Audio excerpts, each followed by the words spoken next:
Je suis ici pour répondre à votre demande d'un séminaire de créativité que j'animerai avec vos collaborateurs aux conditions que vous allez me proposer.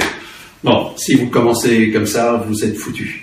Ce qu'il faut, lorsque vous entrez en créativité dans une entreprise, c'est commencer par enlever un peu vos formats habituels. Vous n'êtes pas un consultant habituel.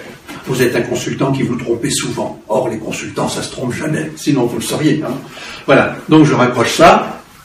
Et enfin, et je n'irai pas trop vite, le troisième levier, évidemment, c'est la distribution. Maîtriser sa distribution.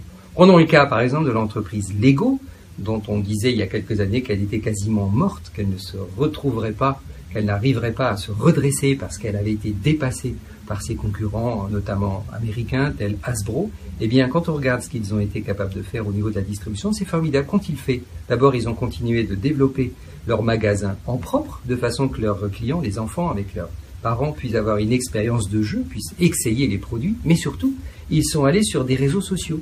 Donc, si je vous demande quel est l'intrus, probablement, et c'est la réponse traditionnelle que me donnent les gens, vous me direz le E, parce que c'est la voyelle. Évidemment, vous avez appris à l'école que il y a deux familles de lettres, les consonnes, les voyelles. Vous voyez immédiatement la bonne réponse. Et c'est là qui est attendue par le professeur.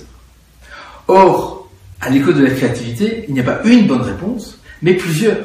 Et si je vous repose la question, vous pourrez me dire, c'est le R parce qu'il y a une courbe, ou bien c'est le H parce qu'on ne l'entend pas, en tout cas en français, parce que ma femme qui est hollandaise vous dirait, pas du tout dans ma langue, ça s'entend très fort.